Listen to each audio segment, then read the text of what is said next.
Hello and welcome to The Common Thread. My name is James Kelly. I am the host, and today I have with me Josh Edelman. And we're going to be talking about Josh here in a minute, what he does, what he's invented. I'm going to ask you first about, you have something you want to share with us here. It's a puzzle, or actually it's a game. Yes, sir. You want to tell me a little bit about it? Yes, sir. First, thank you for having me here. Oh, you're welcome. You're so welcome. The game in front of you, James, is Puerto Rican bingo. Okay. And it's a simple bingo game, 10 different boards double-sided with different pictures. And the pictures represent different icons or symbols from the island of Puerto Rico. And I created it because I have a passion for not only this game, but for the different cultures that I've grown up around. And Puerto Rico, having a lot of friends that are Puerto Rican, Dominican, I have a passion for the Latin culture. And I speak Spanish, I speak it daily. Majority of my friends are Latino.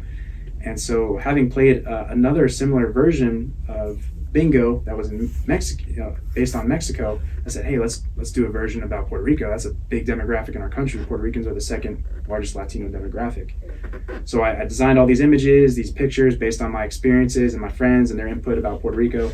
And so far, it's been a pretty big success. Well, I think we need to talk a little bit about who you are, because you are not a Hispanic. Not at all. You grew up in Pennsylvania. Yep. And it's kind of interesting, your passion for the Latin culture, or the Spanish culture, when you haven't even, you haven't been to Puerto Rico yet. I have not yet, yeah. And so I want to talk about that, because this is the common thread, and I want to talk about why do people try to separate things because of someone's nationality or, their beliefs or whatever, and the reason why you are a good example of what we're talking about is that I know where you grew up, and I know how people frown upon people from other countries. And yet you didn't, and that's kind of unusual that you embraced a culture that you knew nothing about, and you're very passionate about it, because we also need to mention that you're a salsa dancer. So you've really embraced the culture. Yes, sir. And why do you think that is? Where did that come from? I think it came from, so just a little background, where I grew up was a small town in Pennsylvania, like you said, but I was missing something. And while I love my family and I love the community I was around, I was more, I'm going to say socially isolated, but it was a colder environment. When I say colder, I mean socially colder. But when I came across some Latinos and started hanging out with them, I noticed how close they were as a family. They had family get-togethers, the large parties. They were very supportive of the family environment, and they had a strong culture, and they had strong traditions that they maintained, and I loved that. From the music, the food they cooked, the festivals they had, the help they offered each other amongst their family, I loved. And I said, this is a culture I want to embrace growing up, and eventually as a husband and father. This is what I want to see in myself. So were you ever considered an outsider when you were with the Latin community? Sometimes I was, but because I had such a passion, a lot of my friends, they welcomed me, and that's what I loved. They welcomed me no matter what, and that got me. Now, to people who didn't understand my unique story, they were like, that's kind of weird. Why is he into this? Or why is he different? So that was a challenge at times, but the Latinos that I hung out with, they loved having me, and I always appreciated that. I just saw West Side Story, by the way. Okay. Which is also based on the new one on TV. The new one with Steven Spielberg. Yeah, I have not seen that. Incredible. Okay. But that's what the whole story is about. Absolutely. And I've seen the old one and the original, and then I saw this one. And I think that to get really what we're talking about today, it really is a good movie for people to go out there and see, to understand exactly what we're talking about today. And that it's not just like someone who's from your background or my background who rejects another nationality. Even other nationalities reject us. I'm fortunate as well, like you. When I lived in Atlanta, Georgia, I was there 12 years. My best friend was from Cuba. Okay. And so I learned about the Cuban culture because his mother did not speak English. And when we would all go down to Miami, a bunch of us would go down there, and she housed us and she cooked for us. And it was really a fantastic experience. I don't remember ever having one bad experience. I don't think anyone ever frowned upon us being there or anything like that. They welcomed us with open arms. So I think that's what you kind of have to do sometimes in life, is when you fear something or you think one way about someone or something, why don't you experience it? Because you're making a judgment before you know anything about the culture or the people or anything else. So I don't think that's right that we do that as human beings, that we're judging another culture when we know nothing about them. Right. And you mentioned, how you really enjoyed the Cuban culture. Within the Latino, the Hispanic demographics, there's so many different cultures between countries. Right. And Cuban culture I love, and that's actually, when I speak Spanish, I speak with a more Cuban accent. Okay. Salsa dancing comes from Cuba, and so I have a big influence from the Cuban dance and music and overall culture. But there's so much that people don't understand or don't even know from other countries and cultures that we have ingrained in our country.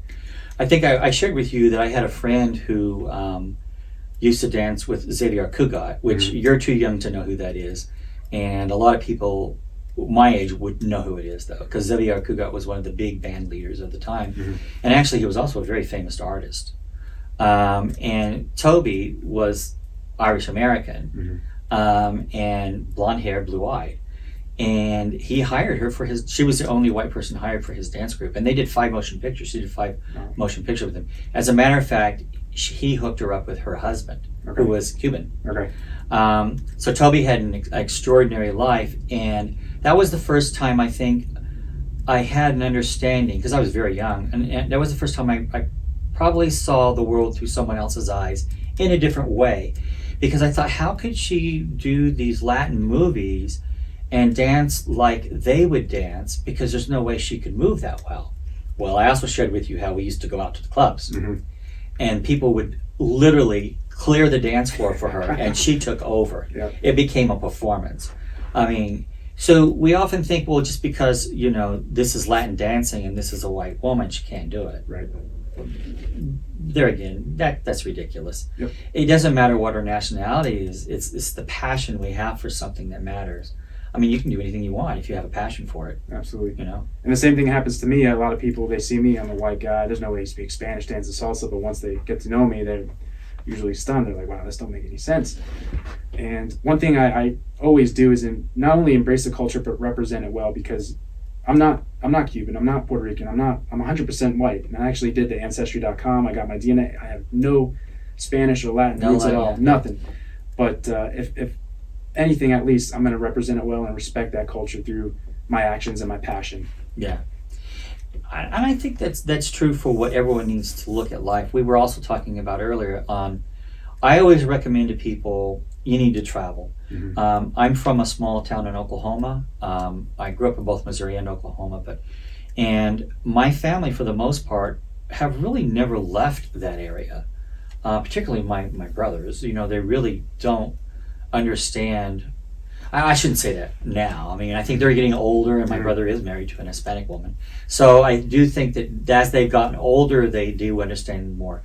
I was different. I wanted to travel when I was younger, and I'm so glad I did, because I got to meet so many different cultures and understood the world. I honestly think that traveling is the best education in the world, because you get to see firsthand how someone really lives, what they're like, and you find out that we do have a lot in common. Yeah. It's far more in common than differences. The way we feel, the way we think, the way we do things. And I think that's important. You're in the military, so you've had a lot of opportunity to travel. So I'm sure that's helped you a lot, see things differently. Absolutely. And how old were you when you joined the military? I was 19, just turned 19 years old. So when you took a passion for dancing, was that after you joined the military? It was about 3 years in, 2.5, 3 years in at the Air Force Academy, when I went over to Panama for a language course, and I took a salsa class. So that experience is what got you going with the... Exactly. And so I had the passion for traveling and the Latin culture, but the salsa dancing was the icing on the cake in terms of combining all of my passions, the Latin culture, and then the connection with the people and understanding the diversity of... So salsa dancing, you have people from all over the world that come together at these different festivals, or just from traveling, because salsa dancing you can find in any city.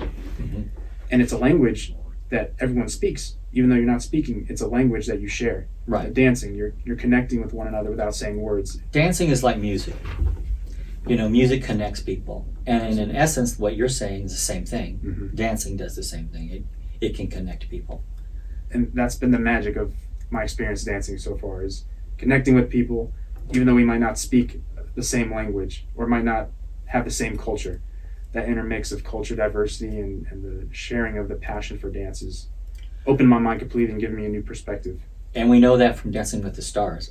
We see that, I don't think anyone thought that would ever be a hit show, and here it is, one of the top shows on television. Absolutely.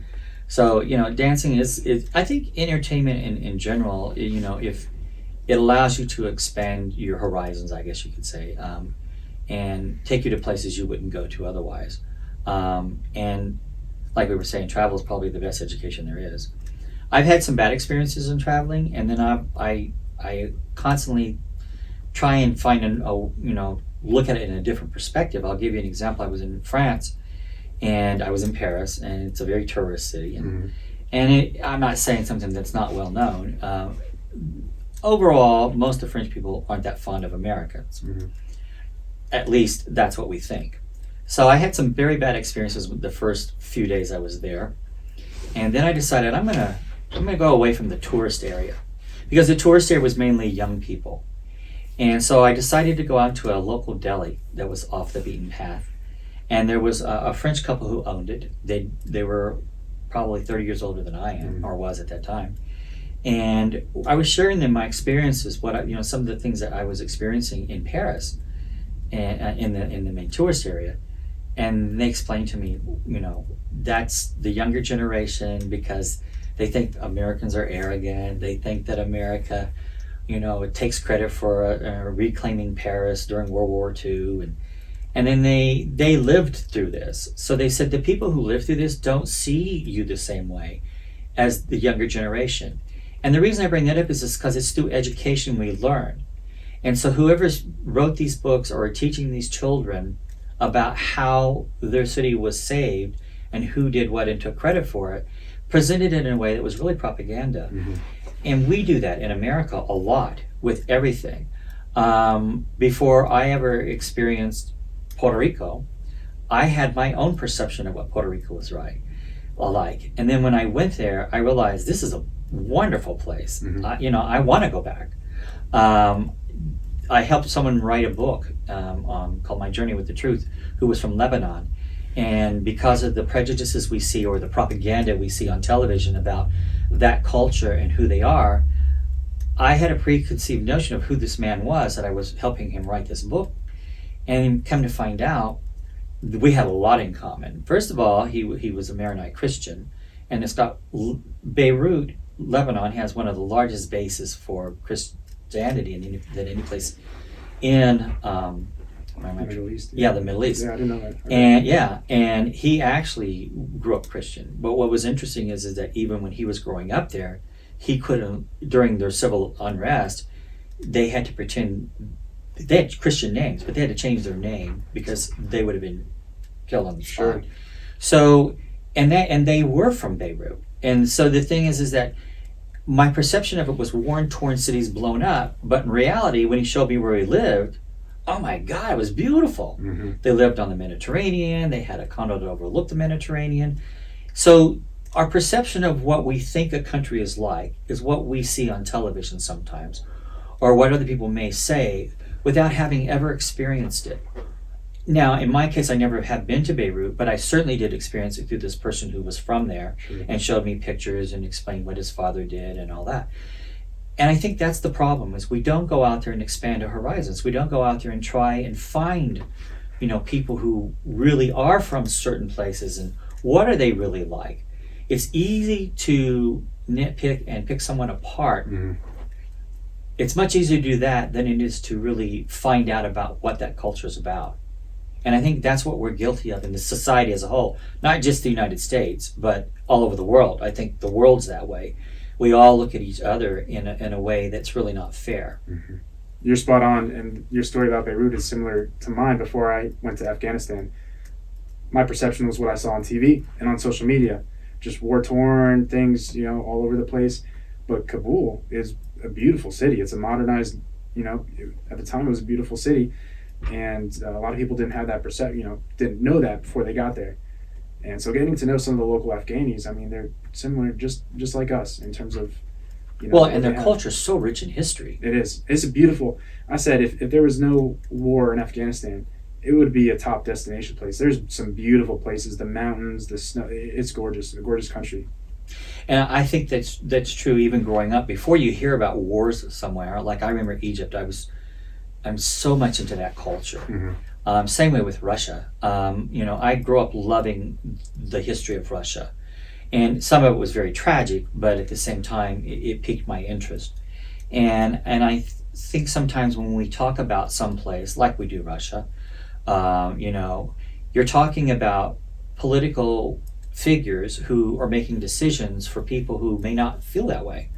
I remember there was a time when I had a friend who used to go to Russia once a year, and he would stay with local people. And at that time, like I said, I was in Atlanta 12 years, so there's a lot of prejudice that can go on there. Right. But anyway, the thing is that I was at a church where they were talking about how they're all heathens in Russia because they don't believe in Jesus Christ. And first of all, I don't think that's fair. But in any case, then when I was telling my friend about that, he goes, "I'm there every year. What are you talking about? They don't go to the churches and worship. I think they're allowed to go 20 minutes or something."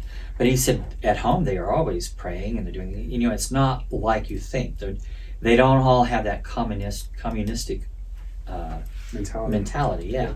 So if you're not experiencing the culture, you really don't know anything about them. And I think that's what we need to do in society is expand our horizons, go out there and see what's over on the other side. We can't just sit at home and make judgments based on television or sometimes even what you read in a book or in a newspaper article. I got to go to Cuba in 2018. Okay. And I've always wanted to go. I wanted to see what it was really like because we hear about it, communism, socialism, all that. And I did see that, and it's unfortunate what's going on there. But I got to see a lot of beautiful aspects of Cuba, and that was the people. And that's what I loved, was how the people came together, how they enjoyed what they had, and how they connected with one another through dance or through their shared, sharing resources, whatever the case is. And that opened my perspective again to another culture and another country, given what they had. I worked with a young man at I used to work in one of the major hotels in Las Vegas, and I worked with a young man who he'd been working there for about 4 years at this time, and we made decent money. And he drove a nice car, had a nice place to live, and he always seemed sad. And so one day we went to lunch, and I asked him, I said, "So what's going on in your life?" And he said, "You know what, James, I don't really have a lot of friends in Las Vegas." And I said, "What do you mean?" And he goes, "Well, I hang out with people, but they're really not my friends." And he said, "It feels like that in this country, everyone's competing. They're competing to who has the most expensive car, who has the best clothes to wear." And he said, "I thought I was very poor when I lived in Cuba." Because he said, "I didn't have any of this." But he said, "Sometimes I miss that." Because he says, "We're not competing there. We're living and we're getting by and we're loving each other. And yeah, we don't have a lot of things, but it's different." He said, the feeling and the caring and the love for each other is completely different than what you're experiencing here. And he says, "Maybe I'll get over all that." But he says, "I kind of almost miss home." And I thought that's so sad because we've created a society here. We are privileged in the United States. We really are. And I appreciate everything I have. And I think everyone needs to learn to appreciate everything. Now, I'm not going to say I never was a person like that. When I was younger, I was ambitious. I had to have this and that. And, I thought I had to compete with everyone. But when you get older, you realize that's not what life is. It's about experiencing people. And I think if everyone threw that whole notion away of what someone's like and where they're from and just experience the people, we'd be a better world all the way around. I love that story because it's exactly how I felt when I was in Cuba. And I was with a family that didn't have much at all. But we would sit on the porch and enjoy the music and dance, and that was peace. And it was absolute peace and enjoyment. And I would love to go back and experience that again. And yeah, absolutely, I agree with that story. So I think that's why I wanted you on the show today, because I know your experience and I know what you've done. And the idea behind the show is to try and bring a commonality in all man. And I'm not a preacher, and I'm not out there to preach to anyone about it. All I'm saying is that I do ask people to have an open mind. When you meet someone because of their skin color or because of their nationality or where they're from or even their economic background, whether they're rich or they're poor, because we judge people when they're rich too. Mm-hmm. We don't just do it when they're poor. And I think sometimes we need to put yourself in their place. Like, you may have everything in the world, but it doesn't mean you're going to be happy. Right.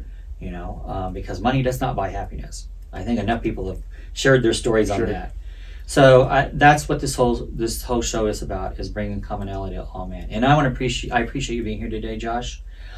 Tell us, Josh, where we can learn more about your game. Thank you, James. The game can be found on Amazon. If you type in Loteria Boricua, so Loteria is lottery in English, or in Spanish, excuse me.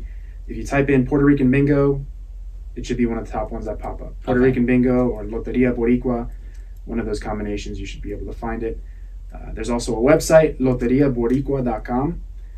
Or you can find me on social media, Salsa Josh. I'm known on Instagram, YouTube, Facebook. Find me, Salsa Josh. I'll be one of the first ones that pop up, probably the first one that pops up, and you can contact me through there. All right. Well, Josh, thanks so much for being on the show today. Would you like to add anything before we go? No, thank you, James, for everything. And like you said, the point you made about bringing people together and the commonality through salsa dancing, through my passion for Latin culture, I hope to do the same. And thank you for letting me share that message. Thank you so much, Josh, for being on the show. Thanks. Thank you.